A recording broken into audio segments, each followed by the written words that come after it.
भक्त बनना चाहते हैं वो क्या करें? बहुत ध्यान से सुनिए। अर्जुन को भगवान बता रहे हैं कि जो मेरा भक्त बनना चाहता है, देखो भक्त और दूसरा शब्द होता है प्रपन्न। भक्त का अर्थ क्या है? जिनको भागवत आदि से भी ज्यादा फर्क नहीं पड़ता, केवल गोविंद देव जी के दर्शन में ही रुचि है, सुबह जाकर के कैसे भी गिरते पड़ते लाल जी को देखना है, फिर अपना व्यापार करना है, केवल यहीं तक जिनकी भक्ति सीमित है वो भी भक्त माने जाएंगे। लेकिन मीराबाई, तुलसीदास, रैदास, सूरदास, कुंभन दास, ये जितने भी ठाकुर जी के अनन्य भक्त हुए, इनके लिए भक्त शब्द का प्रयोग नहीं किया जाए, इनके लिए शब्द का प्रयोग किया जाए प्रपन्न।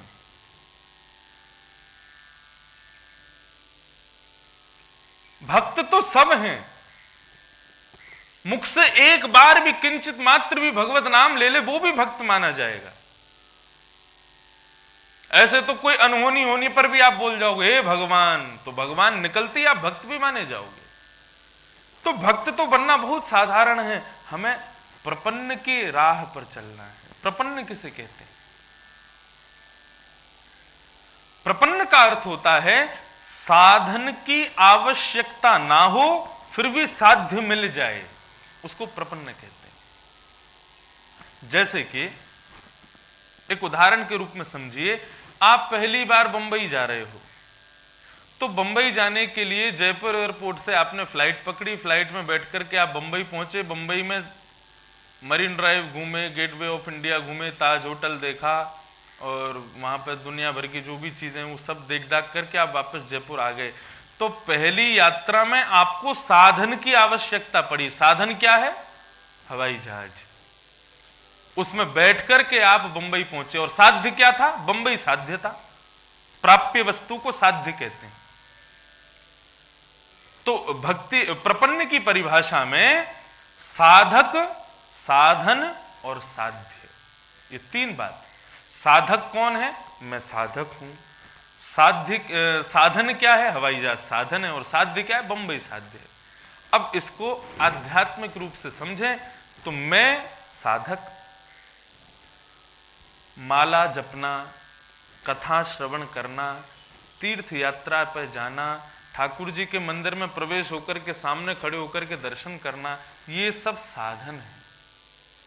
और साध्य क्या है? श्याम सुंदर श्री गोविंद देव प्रभु, ये साध्य है। इनको हम पाना चाहते हैं। उनको पाने के लिए अनन्य साधनों का हम लोग प्रयोग करते हैं। लेकिन जब तक साधन के आवश्यकता में साध्य की प्राप्ति के लिए आप प्रयास करते रहेंगे, तब तक आप भक्त माने जाएंगे। लेकिन जैसे ही साधन छूटा, साधक सीधा साध्य के प्रति डाइवर्ट हो जाए, उसी को प्रपन्न कहेंगे। अभी नहीं आई बात समझ में? माला जपना, माला क्यों जपते हैं? ठाकुर जी की प्राप्ति के लिए। लेकिन बंधुओं, माला भी एक साधन है।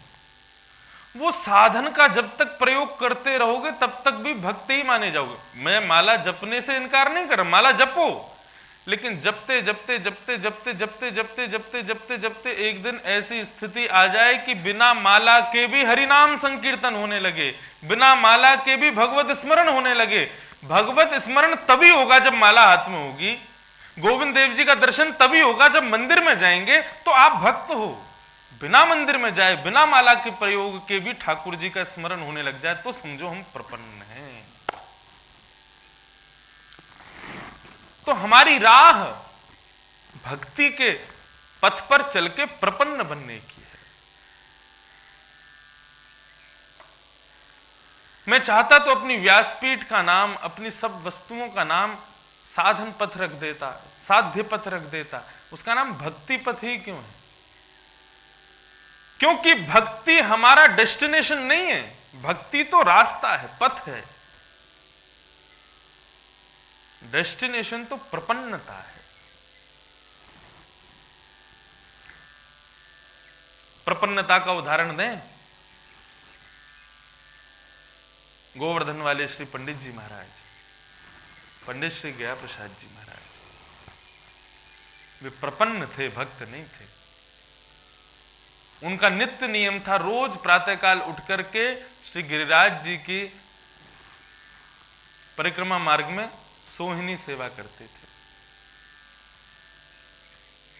एक बार कोई सेठ जी आए तो आकर के देखा तो बाबा तो थे नहीं कुटिया पे। सबने सबसे पूछा बाबा कहाँ हैं? बोले बाबा सोहनी कर रहे हैं परिक्रमा मार्ग में।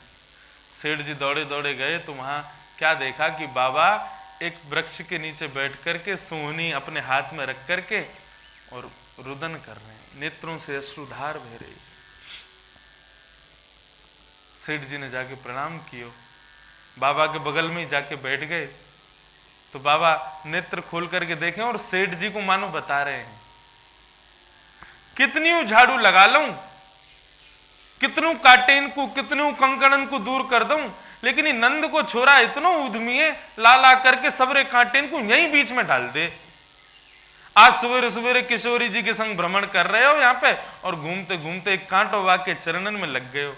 मैं खूब मनाए करूं लाला, तू मुंह को सोहनी करन देकर, लेकिन माने ना है, इतनो उधम मचावे।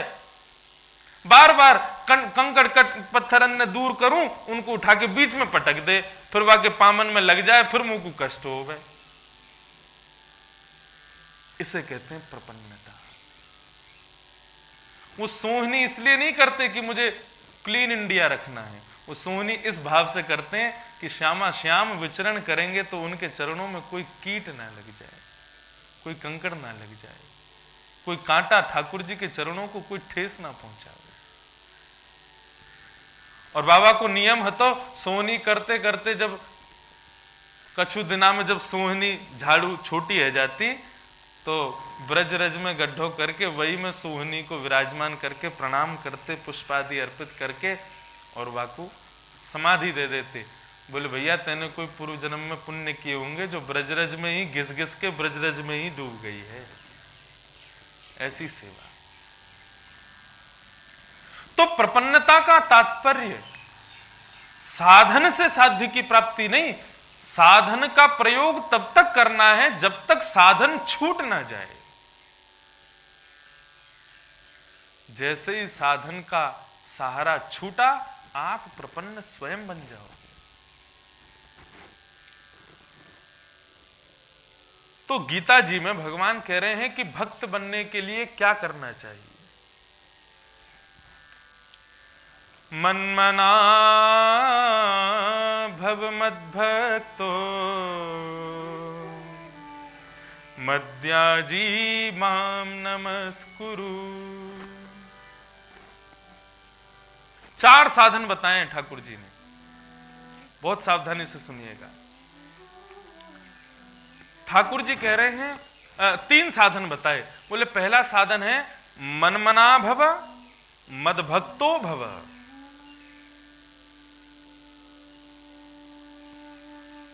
या तो अपने मन में मुझे बिठा लो या फिर अपना मन ही मुझे दे दो।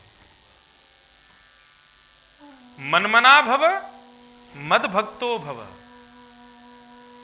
या तो अपने मन में मुझको बिठा लो।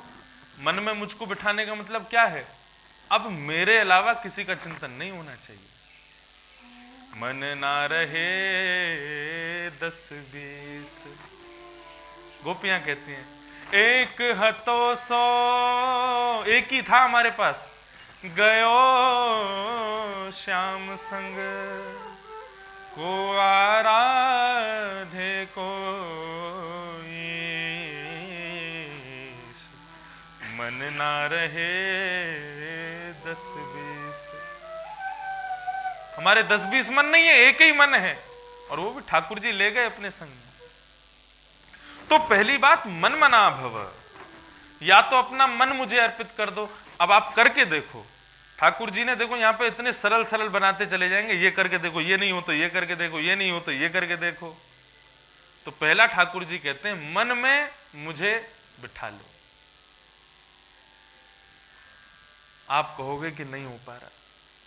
एक बार बंबई की कथा की बात है, तो ऐसी कोई विषय में कह रहा था कि नेत्र बंद करके ठाकुर जी का स्मरण करके माला जप, आज पता नहीं क्या विषय, कुछ ऐसे ही बता रहा था।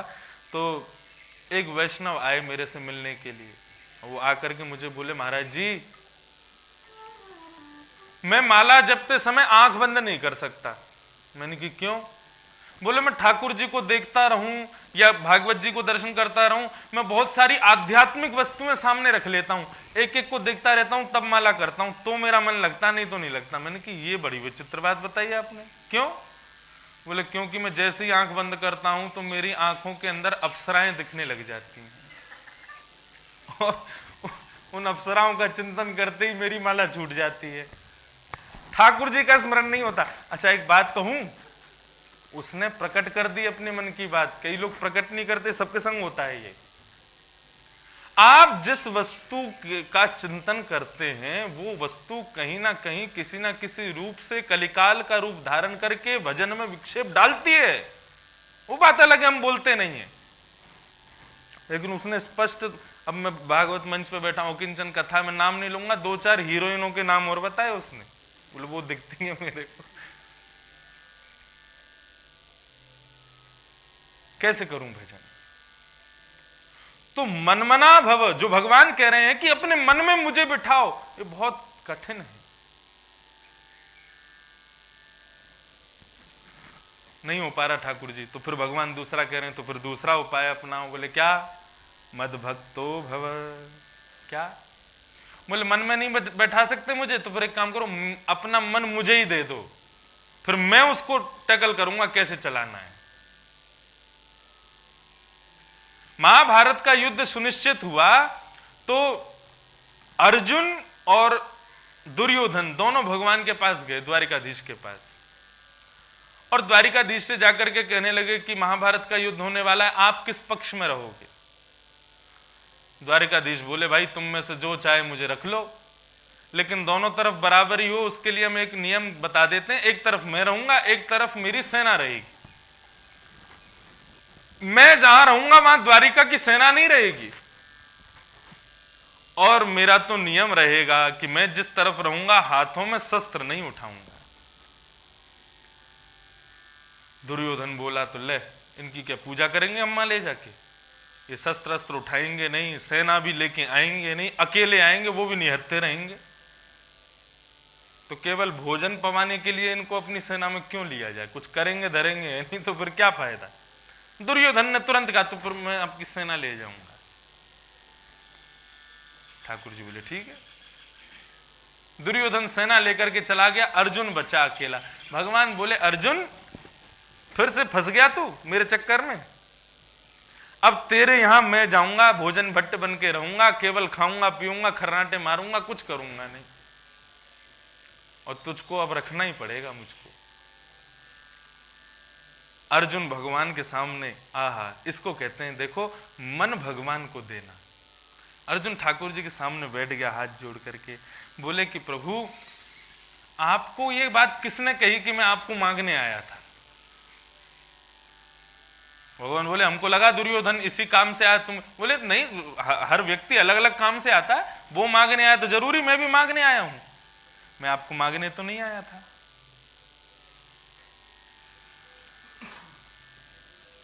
भगवान बोले, तो हमको मांगने नहीं आए थे तो दुर्योधन की तरह सेना जैसे वो मांग ले गया, कुछ और तुम भी कुछ और मांग लो। बोले ना, मैं आपको मांगने आया हूं, ना आपसे कुछ मांगने आया। भगवान बोले, तो भले आदमी आया क्यों है? अर्जुन चरण पकड़ लेता है, बोलता खुद को देने आया कि मुझको चरणों में रख लीजिए।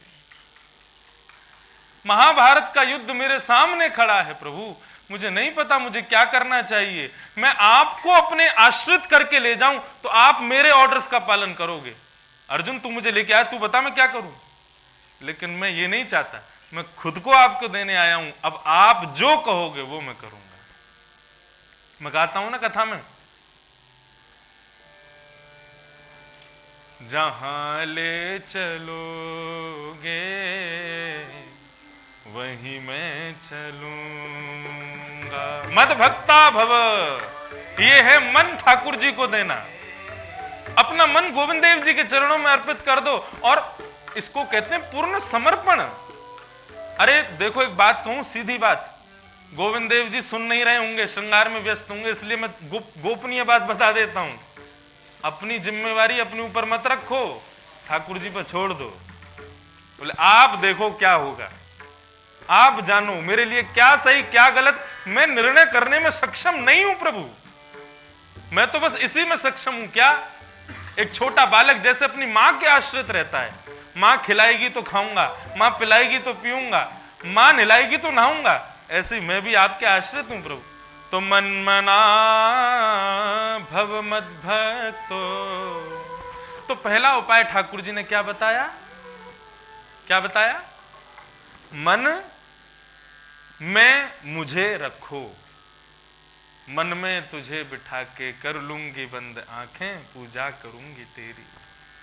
लेकिन ये बहुत कठिन है, क्योंकि आंख बंद करके तो कोई और दिखते हैं ना, तो मनमना भव तो नहीं हो पा रहा। तब ठाकुर जी ने दूसरा उपाय बताया, बोले कि फिर एक काम करो, मन मुझे दे दो, सारथी मुझे बना लो अपने रथ का, मन रूपी रथ का। फिर जैसे अर्जुन की नैया पार की, ऐसे आपकी भी कर दूंगा।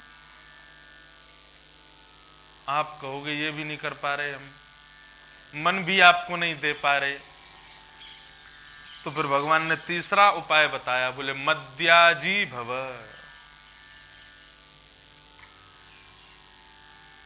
ठाकुर जी कह रहे हैं तो फिर एक काम करो, मन में मुझे बिठाना और मन मुझको देना, उनके लिए मैं एक उपाय बताता हूं कि वो कर सकूं। उसके लिए क्या करना? बोले मद्याजी, मेरा यजन करना शुरू कर दो। यजन करना शुरू मतलब मेरा पूजा करो, मेरी श्रृंगार करो, मेरी परिक्रमा करो, मेरी कथा सुनो, मेरे वैष्णव भक्तों से मिलो, मेरे संतों का दर्शन करो, मेरे दिव्य दिव्य देशों के दर्शन करो। दक्षिण भारत में तीर्थ यात्रा को दिव्य देश कहा जाता है, तो मेरे दिव्य देशों का दर्शन करो, मेरे दिव्य मनोहर स्वरूपों का दर्शन करो। दक्षिण भारत में कभी आप जाएं तो एक केरला में एक आपके गोविंद देव जी का एक सुंदर स्थान है, उसका नाम है गुरुवायूर। कोरोना काल से पहले मैं हर साल जाता था वहां पे। बाबा वो इतने प्यारे ठाकुर जी हैं, हमारे गिरधर गोपाल जी इतने बड़े होंगे, वो इतने बड़े होंगे। वैसे ठाकुर जी का कद कभी भी ना तो पूछना चाहिए ना इस प्रकार बताना चाहिए, लेकिन वक्ता मंच पे बैठा है तो अधिकार है, तो वो ज्यादा से ज्यादा इतने बड़े होंगे लाल जी। उनकी कथा बड़ी सुरम्य, बड़ी मंगलमयी कथा है। द्वारिका से जब ठाकुर जी हस्तिनापुर में कुरुक्षेत्र के मैदान में महाभारत युद्ध के लिए गए, तो एक महामारी द्वारिका में आई थी, और वो महामारी कैसी थी कि कृष्ण वियोग में भगवान कृष्ण के दर्शन ना होने पर भक्तों को ज्वर चढ़ता था, बुखार आ जाता था, और वे 1, 2, 3 दिन तक उस ज्वर में रहते थे। और यदि ठाकुर जी का कथा ना सुनाई जाए, ठाकुर जी का चरणोदल नहीं पिलाया जाए, ठाकुर जी का दर्शन ना कराया जाए, तो फिर उनके प्राण निकल जाते थे। और ये महामारी ऐसी थी कि उस वैष्णव पीड़ा में पड़े हुए भक्त को यदि कोई और देखता था तो उसको भी हो जाती थी। ऐसी महामारी पूरी द्वारिका में आई। तो रुक्मणी जी ने पत्र लिखा ठाकुर जी को कि यदि आप पांडवों को जिताने के लिए ही हस्तिनापुर में रह गए तो यहां द्वारिका पूरी चली जाएगी, आप जब तक लौट के आएंगे चंद लोग बचेंगे यहां पर। उन्होंने लिखा कि आपके दर्शन के वियोग में द्वारिका में महामारी आ रही है। तो ठाकुर जी ने जैसे ही पत्र पढ़ा तो 1 दिन का समय निकाल करके ठाकुर जी द्वारिका पहुंचे, और जैसे ही द्वारिका पहुंचे तो जितने लोग ज्वर में थे और जितने मरणासन अवस्था में थे सब स्वस्थ हो गए ठाकुर जी को देख के। लेकिन ठाकुर जी ने विचार किया कि मेरा वहां जाना बहुत जरूरी है, मैं कैसे जाऊं? तो लाल जी ने समस्त द्वारिका वासियों के समक्ष श्री रुक्मणी जी को साथ लेकर के समुद्र की बालू से अपना एक बाल स्वरूप बनाया, और उस बाल स्वरूप को ठाकुर जी ने मंदिर में पधराया, और मंदिर में ठाकुर जी ने थोड़ी देर अपने ही स्वरूप की अर्चना की। ठाकुर जी ने जैसी अर्चना संपन्न हुई तो वो नन्हे से बालकृष्ण जो थे वो बोलने लगे और चलने लगे, फिरने लगे। नन्हे से मंदिर के परकोटे से बाहर नहीं जाएंगे, केवल मंदिर में रहेंगे। तो द्वारिका वासी इतने प्रसन्न हो गए उस स्वरूप को देख के कि उसी में ही आसक्त हो गए और चुपके से द्वारिकाधीश वहां से प्रस्थान कर गए। बोले अब इनके भरोसे रहो। ऐसे ठाकुर बताते, बोले कि कोई मंदिर के बाहर से भी जा रहा होता तो चिल्ला के बोलते, अरे मोको भूख लगी है, कछु लेके आ अपने घर से। ऐसे ठाकुर जी बनाए। तो वे ठाकुर जी द्वारिका में विराजे। जब ठाकुर जी अपनी लीला पूरी करने लगे, लीला संवरण के समय ठाकुर जी के सामने उद्धव बैठे हैं, मैत्रेय मुनि बैठे हैं, दारुक सारथी बैठा है, अनंत सब लोग बैठे थे। तब ठाकुर जी ने वहां दो लोगों का स्मरण किया, गुरु बृहस्पति और वायुपुत्र हनुमान। उनका स्मरण करते हुए उन दोनों को आज्ञा की कि मेरे जाति द्वारिका डूब जाएगी।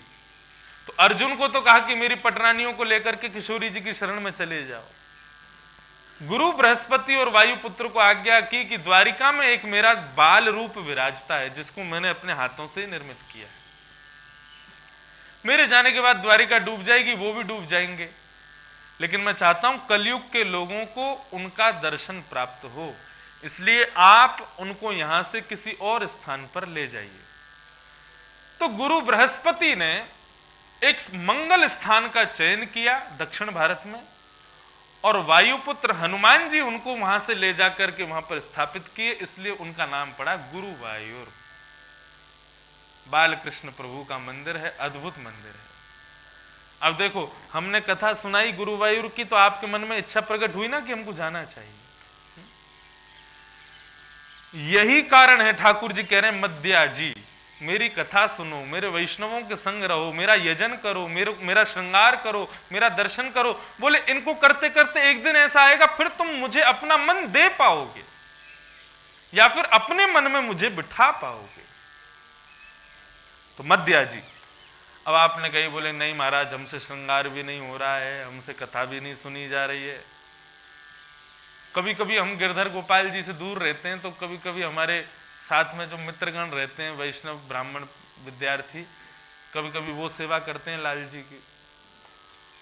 उस दिन ठाकुर जी देखने दिखाने लायक लगते हैं, कभी तो जादूगर से लगे। एक पंडित जी ने तो ठाकुर जी के अलंकार जो नेत्र थे ना, वो ही उल्टे धरा दिए, सीधा उल्टे में। तो मैंने जैसे देखे ठाकुर जी तिरछे देख रहे, मैंने कहा वाह प्रभु, आज आपकी 360 डिग्री एंगल में पूरी नजर घुमा दी। तो श्रृंगार की कला भी सबको नहीं होती, और हमारे लाल जी के रूप में तो विशेष बात है। बड़े स्वरूप का तो श्रृंगार आसान है, इतने से स्वरूप का श्रृंगार, हमारे लाल जी का श्रृंगार हमको उंगलियों से करना पड़ता है। यहां से यूं लगाओ, यहां से यूं लगाओ, और फिर बहुत कठिन है।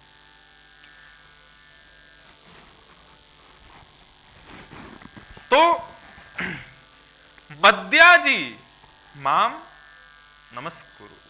तो मद्या जी मेरा यजन करो,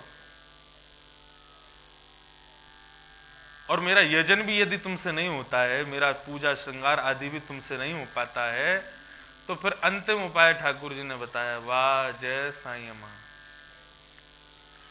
वृंदावन के परम भक्त श्री कोकिल साईं जी के परम साईं जी पधारे, बहुत बहुत प्रणाम, विराजो।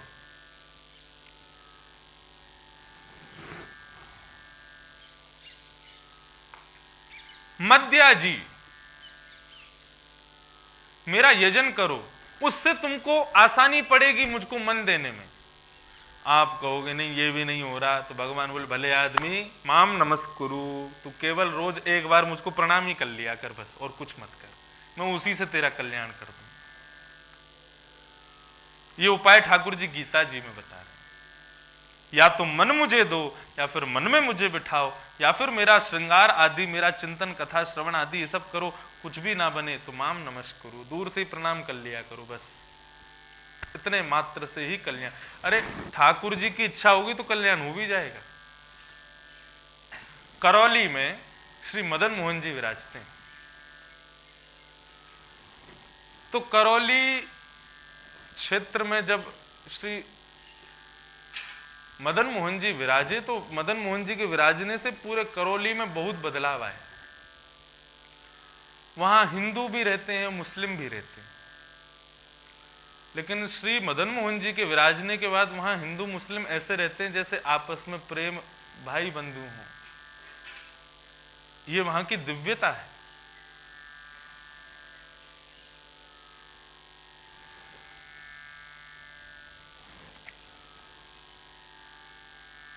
ठाकुर जी जिस पर रीझ जाए उस पर कृपा कर ही देते हैं, कैसे भी करें चाहे। तो श्री मदन मोहन जी की करौली में एक कचहरी में एक मुस्लिम काम करते थे, उनका नाम था ताज खान। ताज खान बहुत ही, उनके बारे में भक्तमाल में वर्णन, नव भक्तमाल में मैंने पढ़ा तो उनके बारे में बहुत सुंदर भाव बताए। वो सर्वप्रिय थे, करौली में सब उनसे प्रेम करते थे, क्योंकि हृदय में छल कपट आदि कुछ भी नहीं था। नियम उनके बताए गए तो बोले कि महाराज वो नमाज पढ़ना और जो भी उनके नियम होते हैं उसमें वो मतलब ऐसा कहा जाए तो बिल्कुल कट्टर मुस्लिम थे। अपने नियम से करना, सब नमाज पढ़ना, नियम से मस्जिद जाना, अपने कलमा पढ़ना, जो भी होता है मुझे शब्द नहीं पता, सब करते थे, लेकिन मन से बहुत शुद्ध थे। और ठाकुर जी यही बात कहते हैं, निर्मल मन जन सो मोहि पावा, मोहे कपट छल छिद्र न भावा। वहां पर ये नहीं देखेंगे कि तुम मुस्लिम हो, तुम हिंदू हो, तुम कौन हो। ठाकुर जी ये देखते हैं तुम्हारा हृदय कैसा है। तो ताज खान का हृदय बड़ा निर्मल था। एक दिन मदन मोहन जी मंदिर की कोई चिट्ठी लेकर के उनको जाने की आज्ञा हुई। उन्होंने एक दो लोगों से कहा कि भाई तुम चले जाओ, लेकिन वो व्यस्तता के कारण कोई नहीं गया। ताज खान बोले मुझे ही जाना पड़ेगा। तो कचहरी से निकल करके राजभोग के दर्शन खुलने वाले थे और ताज खान मदन मोहन जी पहुंच गए। आप इससे पहले कभी गए नहीं थे मंदिर। तो वहां पर द्वारपाल जो था उसको चिट्ठी देने लगे कि भैया ये चिट्ठी आई है मंदिर की, आप थोड़ा सा भीतर इसको पहुंचवा दो और ये रख लो। तो चिट्ठी लेकर के उसने जैसे ही द्वार खोला, ताज खान वापस अपनी नमाज पढ़ने के लिए, उनका समय हो गया था, जा रहे थे मस्जिद की ओर। जैसे ही उसने किवाड़ खोली, सामने त्रिभंग लली ठाकुर जी विराज रहे। और ताज खान ने जैसे एक बार देख करके पीछे मुड़े और पीछे मुड़ करके जब पुनः देखा, वहीं द्वार पे ही खड़े रह गए। द्वारपाल गेट बंद करे, बोले 2 क्षण में खड़ा रह सकता हूं ना? बोले हाँ। वहीं खड़े रहे। देखते देखते देखते देखते ठाकुर जी में ऐसे रम गए, तभी उनको आवाज आई कि नमाज पढ़ी जा रही है। तो तुरंत प्रणाम करके गए, लेकिन आज उनका नमाज में मन नहीं लगा। आज वो अपने नियम कर रहे हैं, लेकिन नियम में उनको बार बार वही त्रिभंग लली ठाकुर जी की छवि दिखाई दे गई, ठाकुर जी का मनोहर स्वरूप दिखाई देवे। अब तो मन ये होने लगा कि कब पूरा हो, मैं फिर से जाके देखूं उनको। बार बार ठाकुर जी को देखने की इच्छा प्रकट करने लगे। माथे पे मोर मुकुट सुंदर प्रकाश रयो, कौन कहे सुधराई वक्रवाणी मोहन की। सुंदर कपोलन पे छिटक रही कारी लट, मत मन हारी प्यारी लगे अति सोहन की। ऐसा स्वरूप उनको दिख रहा है। गंगादत्त धारे गिरधारी गल सुंदर अति, मोतिन की हार विलसत द्युति झोपन की। बाएं अंग श्यामा विराजें, अंग दाएं ललिता, मन अटक्यो ऐसी मूरत मदन मोहन की। अटक गया मन, और काले खां फिर उन्हीं के होके रह गए।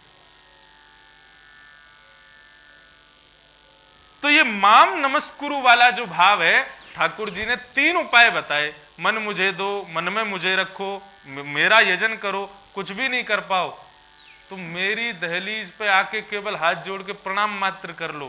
काले खां की तरह यदि मुझे रीझना होगा तो तुम पे भी रीझ जाऊंगा।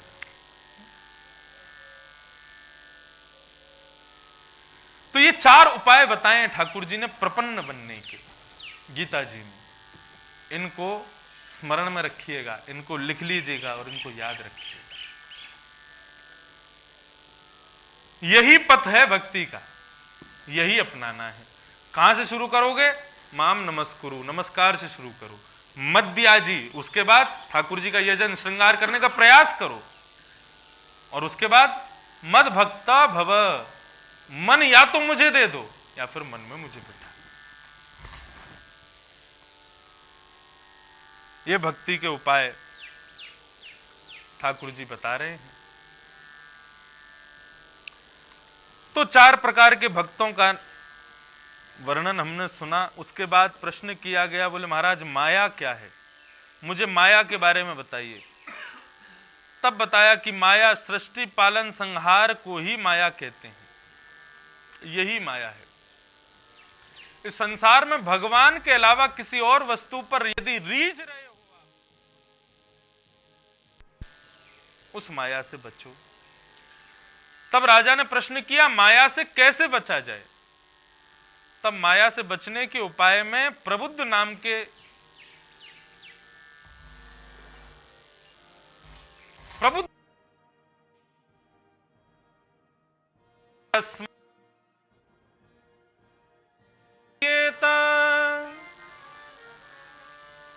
जिज्ञासु श्रेय उत्तमम् शब्दे परे च निष्णातम् ब्रह्मण्योपशमाश्रयम्।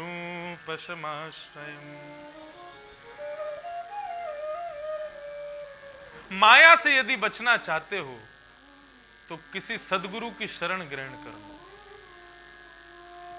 सद्गुरु आश्रित यदि हो गए, सद्गुरु के शरण में यदि तुम चले गए, तुम माया से तुम बच जाओगे।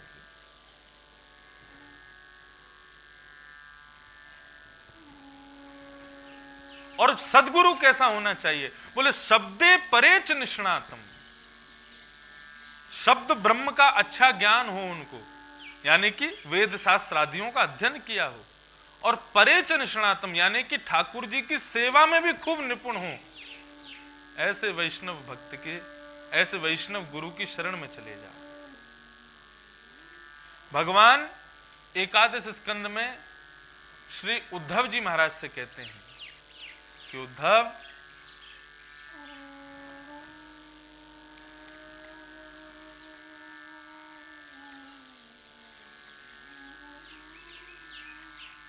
आत्महत्या कौन करता है, या आत्महत्या कहते किसको हैं? अपने शरीर को अपने आप घोट करके मार देना, इसको आत्महत्या नहीं कहते। आत्मा कभी नहीं मरती। आत्महत्या, आत्मा की मृत्यु, इसका मतलब क्या है? बहुत सावधानी से सुनिएगा, अत्यंत सावधानी से। ठाकुर जी कह रहे हैं आत्महत्या क्या है? न देह माद्यम सुलभम सुदुर्लभम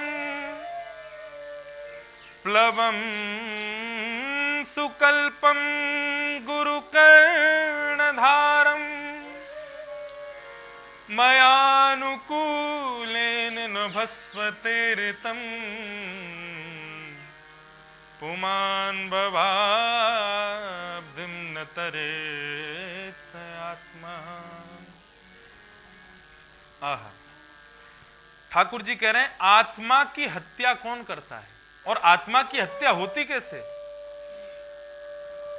बोले मानव को मनुष्य शरीर मिला, मेरी पहली कृपा है उसके ऊपर कि वो मानव है। ठाकुर जी ने हमारे ऊपर कोई कृपा नहीं की। अरे तुम मानव हो, सबसे बड़ी कृपा यही है ठाकुर जी की। होते कोई कुकर सुकर तो फिर क्या कहते? हम मानव हैं, ठाकुर जी की पहली कृपा। प्लवम सुकल्पम गुरुकर्ण धारम, दूसरी कृपा ठाकुर जी ने हम पर क्या की? हमको भागवत, श्री रामचरितमानस, श्री रामायण, वाल्मीकि आदि आदि पुराण, गीता जैसा शास्त्र हमको प्रदान किया। मानव शरीर दिया, फिर मानव शरीर को कैसे चलाया जाए उसके लिए मार्ग बताए गीता आदि उपनिषदों के द्वारा। और फिर तीसरी कृपा ठाकुर जी ने क्या की? बोले अनुकूलता बनकर के समय समय पर ऐसा सत्संग मैंने तुमको प्रदान करवाया। बंधुओं, मैं फिर कह रहा हूं, इसको विशेष कृपा ही समझना ठाकुर जी की आप यहां बैठे हैं, मैं यहां बैठ करके सुना रहा हूं। ठाकुर जी चाहते हैं कि मैं सुनाऊं, आप सुनो, इसीलिए हम लोग बैठे हैं। तो ये हम पर कृपा ही तो है। पहली कृपा मानव शरीर, दूसरी कृपा हमको सुंदर शास्त्र मिले, तीसरी कृपा उनका वाचन और श्रवण हमको मिला है। इन तीन कृपाओं के बाद भी यदि मानव मृत्यु के बाद मुझे प्राप्त नहीं कर पाया, उसने अपने शरीर रूपी पिंजरे में अपनी आत्मा को घोट करके मार दिया है।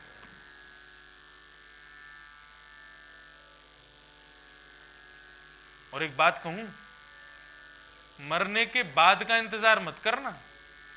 कथा में इसी संकल्प से बैठना कि जीवन मेरा कितने दिन का मुझे नहीं पता, अपने अंतकाल आवे उससे पहले पहले ठाकुर जी का दर्शन मुझे करना ही करना है।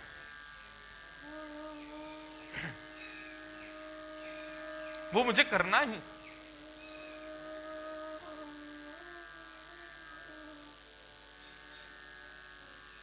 ये संकल्प ले लीजिए,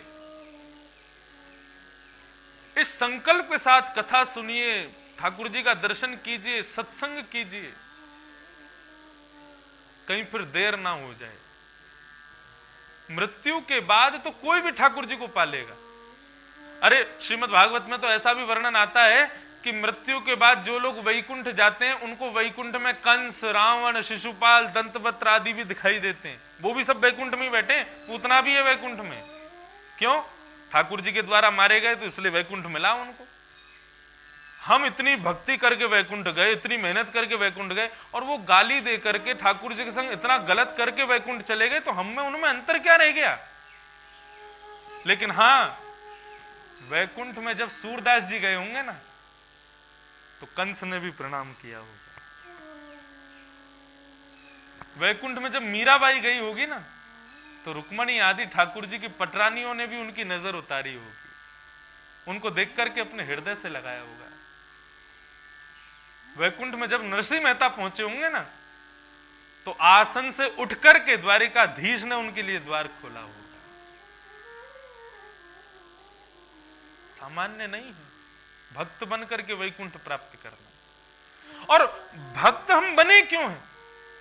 हम भक्ति कर क्यों रहे हैं? ताकि मृत्यु सफल हो जाए।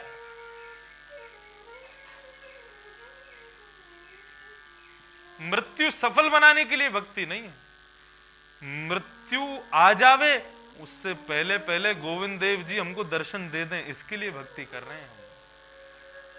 और यदि वही बात सार्थक नहीं हो रही तो फिर हमारा भक्ति करना क्या, एक समय की बर्बादी है। हम किस लिए कर रहे हैं?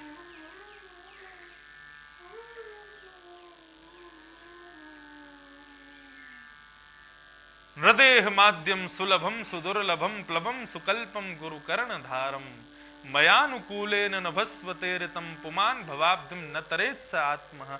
तो यहां पर प्रबुद्ध कहते हैं कि यदि माया से बचना है तो किसी एक श्रेष्ठ गुरु के शरणागत हो जाओ, माया से बच जाओगे। राजा ने अगला प्रश्न किया है, इनके बारे में मुझे बताओ, नारायण किसे कहते हैं? तब यहां पर पिप्पलायन नाम के योगेश्वर नारायण की व्याख्या कर रहे हैं।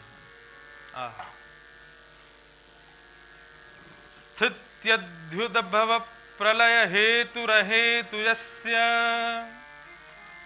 यत्स्वप्न जागर सुसुप्तिषु सद्बहिश्च देहेन्द्रियाशु हृदयानि चरन्ति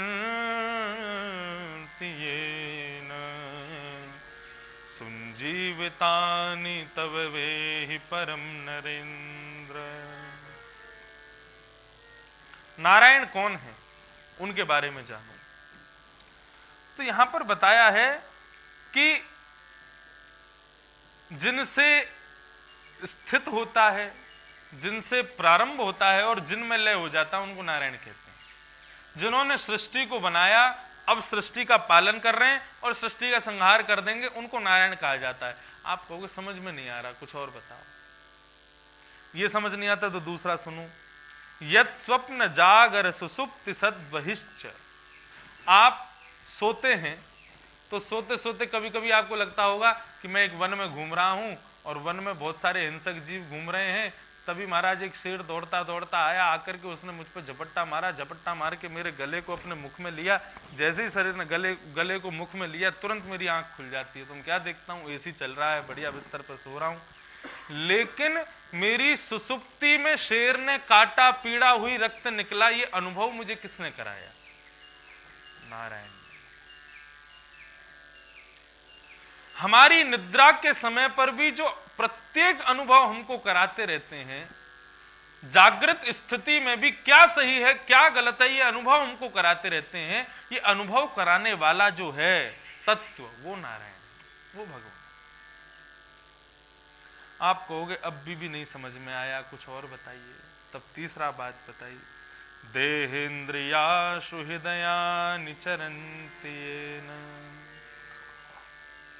देहेन्द्रियाशु हृदयानि चरन्ति येन। आहा, कितनी सुंदर बात। श्री ध्रुव जी महाराज जो अपनी स्तुति में कहते हैं वही बात।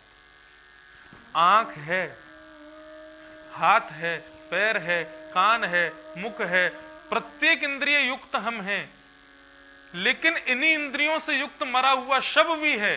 वो देख क्यों नहीं पाता, वो सुन क्यों नहीं पाता, वो बोल क्यों नहीं पाता, वो चल क्यों नहीं पाता, वो अनुभव क्यों नहीं कर पाता? क्योंकि उसके भीतर नारायण विद्यमान नहीं है। इसलिए आंख होते हुए भी दिखेगा भी नहीं, हाथ होते हुए भी नहीं स्पर्श नहीं कर पाएगा, पैर होते हुए भी चल नहीं पाएगा। तुम चल पा रहे हो, देख पा रहे हो, सुन पा रहे हो, ये सब किसकी कृपा से? तुम्हारे भीतर बैठे हुए नारायण की कृपा से। आंख तुम पे भी है, उस पे भी है, लेकिन दोनों में भेद क्या है? तुमको आंखों से दिखाने वाला नारायण तुम्हारे पास है, जिसके कारण हम सब कुछ कर रहे हैं, वो नारायण। प्रबुद्ध बता रहे हैं, श्री ध्रुव जी महाराज जब भगवान उनके सामने प्रकट हो जाते हैं ना, तो सबसे पहली स्तुति क्या गाते हैं भगवान की?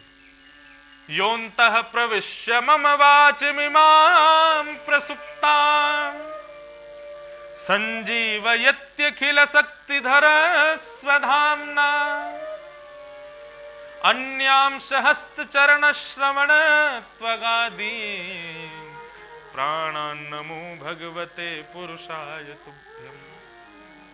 आहा बंधु, श्री ध्रुव जी महाराज कह रहे हैं, व्यक्ति को मंदिर में जाकर के ठाकुर जी को धन्यवाद ज्ञापन करना चाहिए।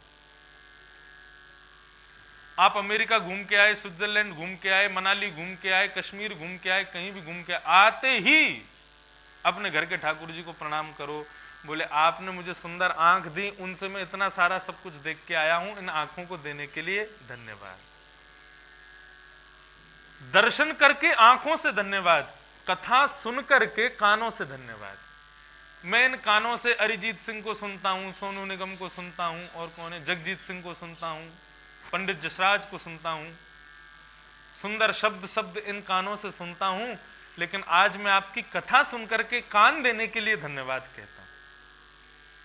मैं इन हाथों से दुनिया के प्रत्येक कर्म को करता हूं, लेकिन आज आपके मंदिर में सोहिनी लगा करके, आज आपके मंदिर में पोंछा लगा के, आज आपके कीर्तन में करताल बजा के, या फिर रात्रि में ठाकुर जी जब सोने जावे तो उनके चरणों में इत्र की मालिश करके इन हाथ देने के लिए आपको धन्यवाद कहता हूं। इस वाणी से मैं ना जाने क्या क्या बोलता हूं, कितने सारे फिल्मी गाने गाता हूं, किसी को अभद्र बोलता हूं, किसी को सत बोलता हूं, लेकिन आज मैं आपका नाम गा करके जीव देने के लिए धन्यवाद कहता हूं।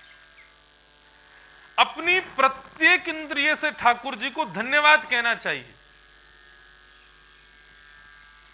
हम लोग परिक्रमा क्यों लगाते हैं मंदिर की?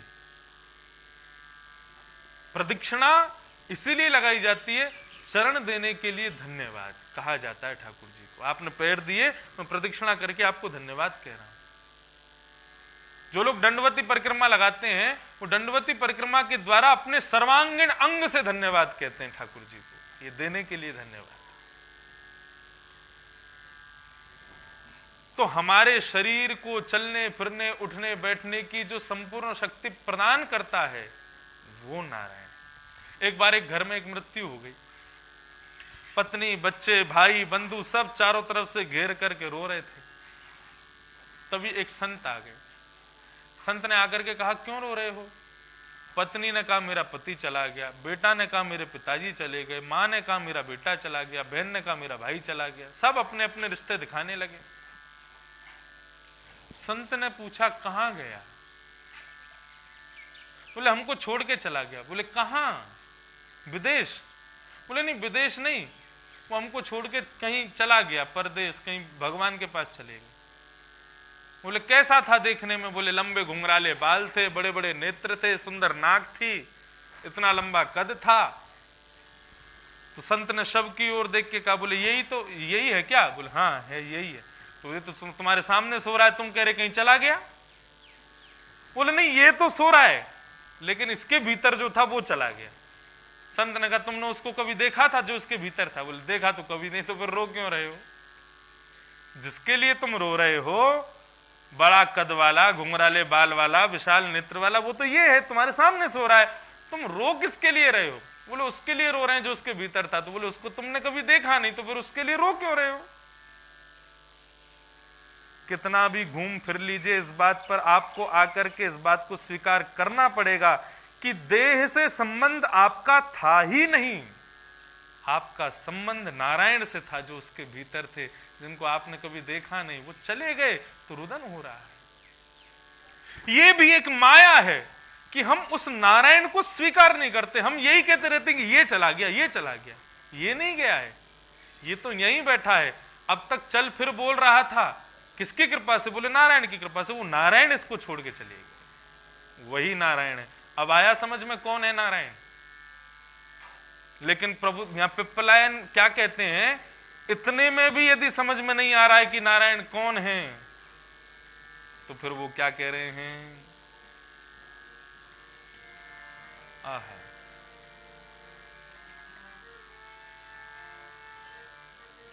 यदहाम जनाभ चरणे शणयोरुभक्त्या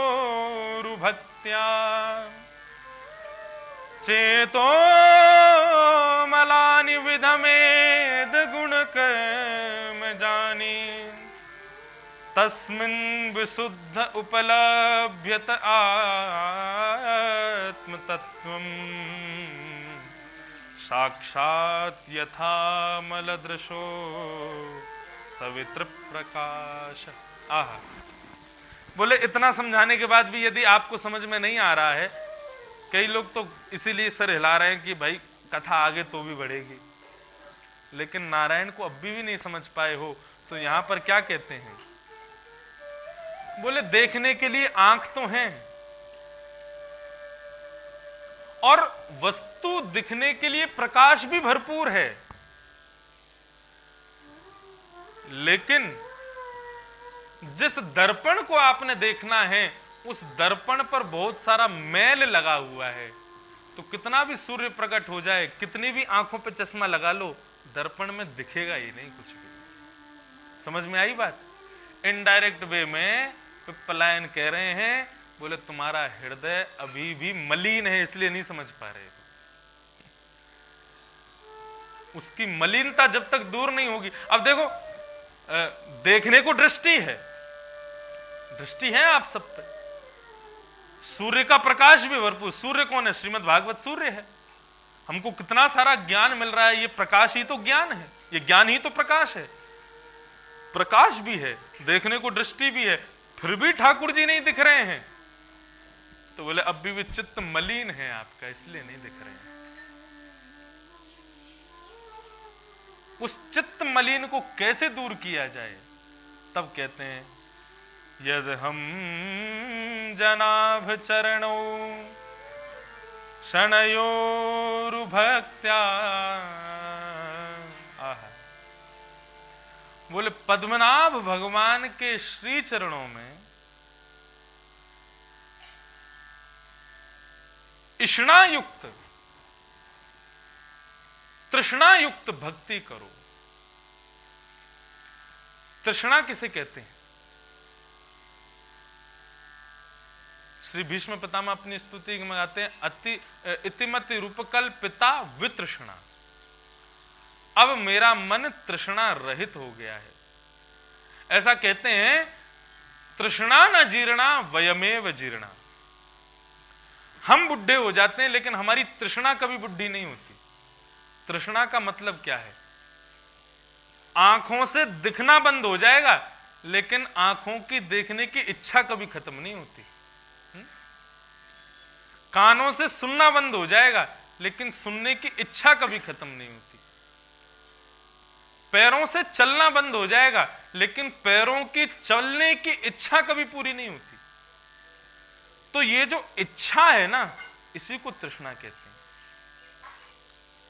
बत्तीसों टूटी हुई हैं लेकिन फिर भी कचौड़ी खावे की इच्छा है रही है, यही तृष्णा है।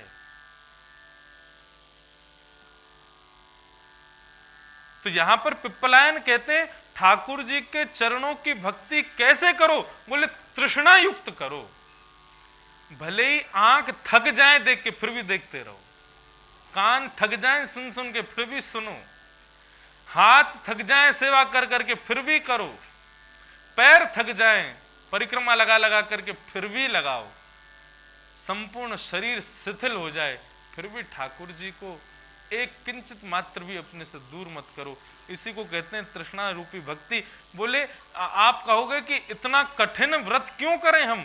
बोले इतनी, क्योंकि जब शीशे पर मैल लगा होता है ना, अब उस पर धीरे धीरे हाथ मारोगे तो क्या मैल हटेगा उसका?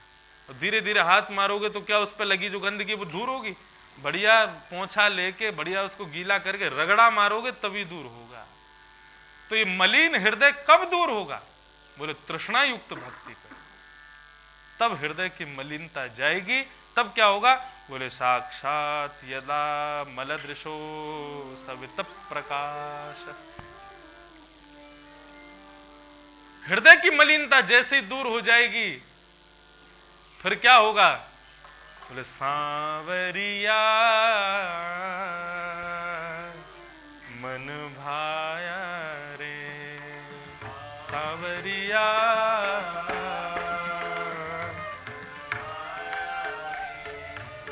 सांवरिया मन भाया रे।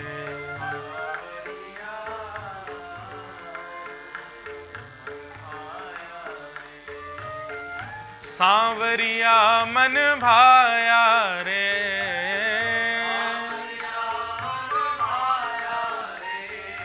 श्री राधा गोविंद मन भाया रे।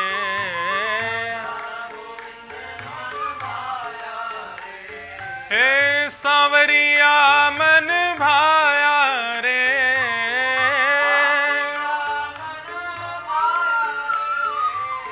सांवरिया मन भाया रे,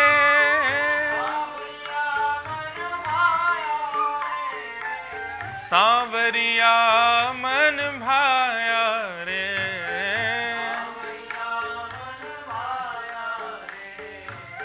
मुरली वाला मन भाया रे,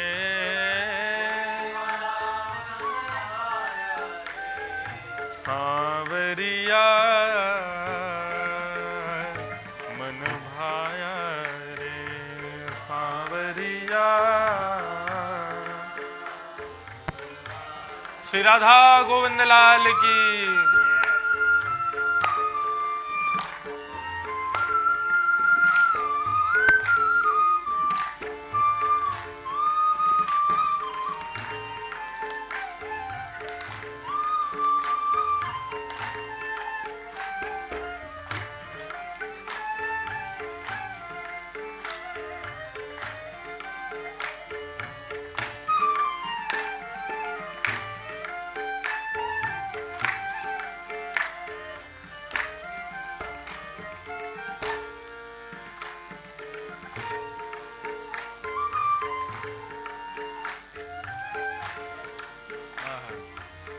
सोहनी सूरत मोहिनी मूरत, सोहनी सूरत मोहिनी मूरत,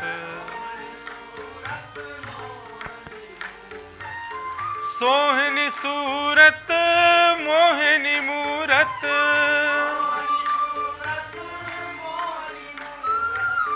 सोहनी सूरत मोहनी मूरत,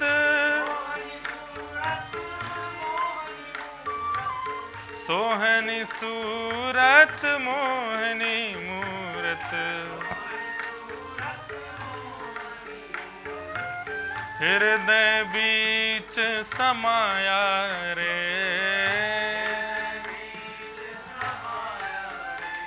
ओ हृदय बीच समाया रे,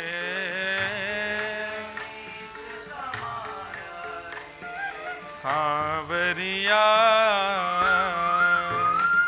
मन भाया रे, सांवरिया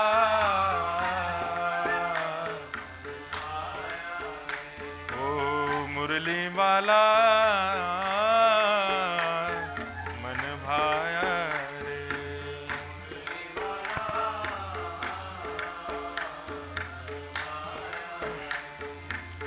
देश में ढूंढा विदेश में ढूंढा, पूज्य पिताजी महाराज गाते हैं, लिखते हैं, स्वयं की रचना है। ढूंढ लिया जग सारा मैंने दर्शन तेरा पाया, ढूंढ लिया जग सारा मैंने दर्शन, बाबा पिताजी की लेखनी है ये। ढूंढ लिया जग सारा मैंने दर्शन तेरा पाया, पर जब मन को एकाग्र किया तो तू दिल बीच समाया। अरे हम पागल हैं, दुनिया में खोज रहे हैं। श्रीमद् भागवत दर्पण है, इस दर्पण के सामने बैठ करके नेत्र बंद करके स्वयं के भीतर झांकोगे तो तू दिल भी तो हमारे भीतर ही बैठा है। सांवरिया मन भाया, ओ ढूंढ लिया देश में ढूंढा विदेश में ढूंढा, देश में ढूंढा विदेश, देश में ढूंढा विदेश में ढूंढा,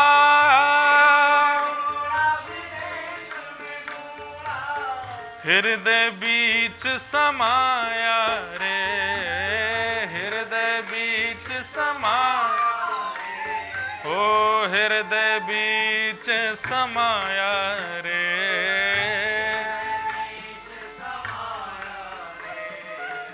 सांवरिया मन भाया रे।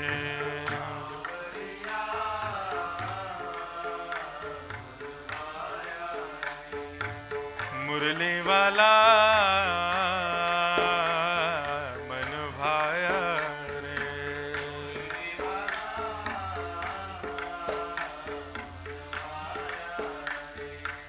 गोविंद बोलो हरि गोपाल बोलो, गोविंद बोलो हरि गोपाल बोलो, गोविंद बोलो हरि गोपाल बोलो, गोविंद बोलो हरि गोपाल बोलो, श्री राधा रमण हरि गोविंद बोलो, राधा रमण हरि गोविंद बोलो,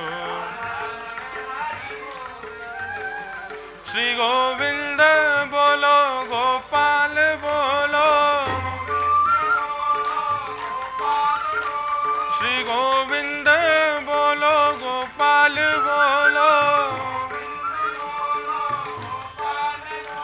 श्री गोविंद बोलो गोपाल बोलो,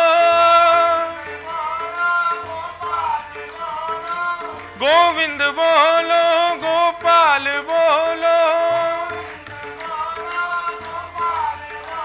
श्री राधा रमण हरि गोविंद बोलो, राधा रमण हरि गोविंद बोलो, श्री गोविंद बोलो।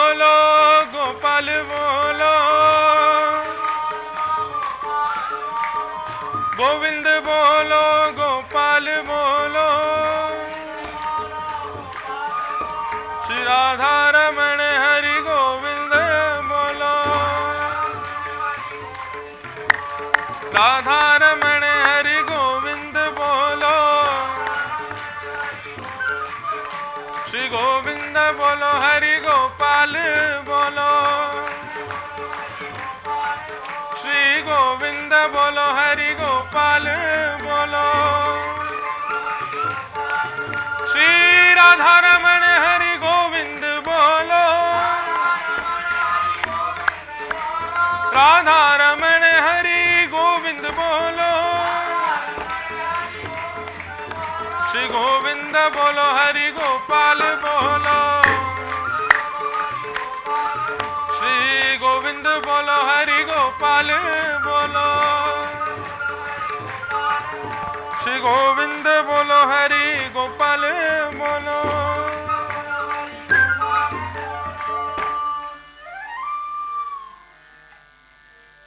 यर्हाब् जनाब चरणे शरणयोरुभक्त्या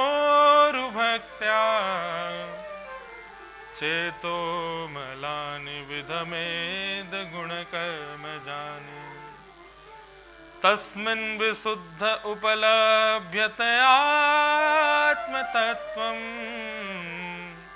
साक्षात् यथा मलदृशो सवित्र प्रकाश।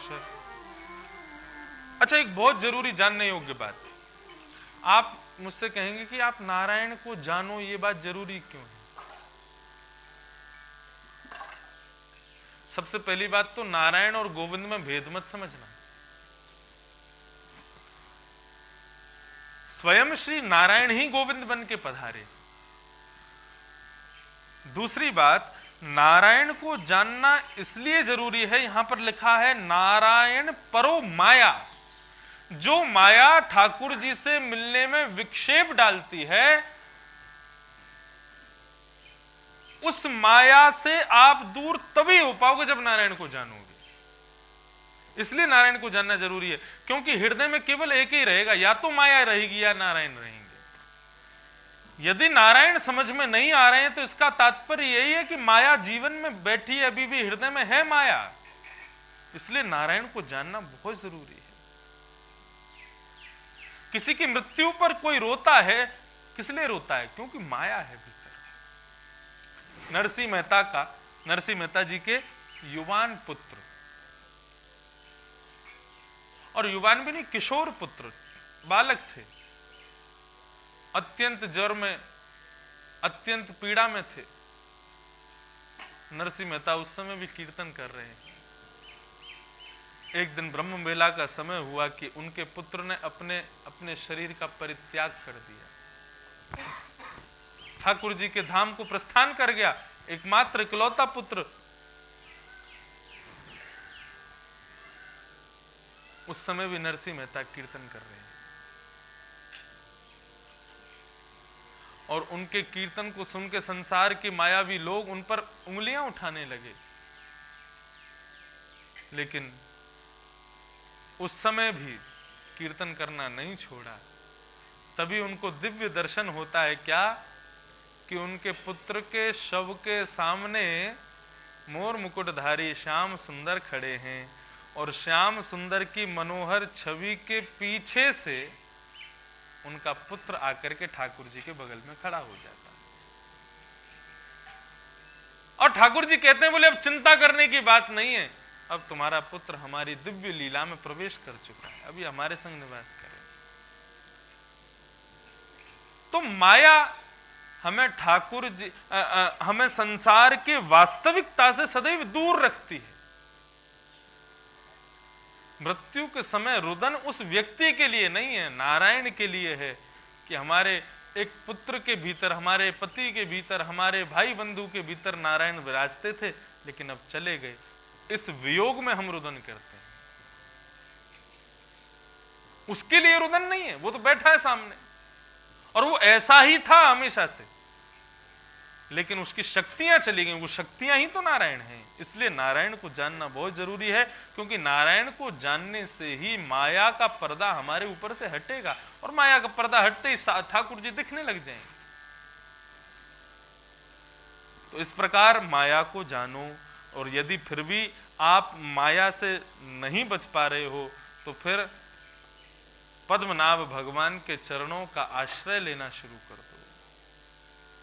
अपनी प्रत्येक इंद्रिय को ठाकुर जी की सेवा में लगा दो, प्रत्येक इंद्रिय से भजन करना प्रारंभ कर दो, एक दिन नारायण समझ में आ जाएंगे।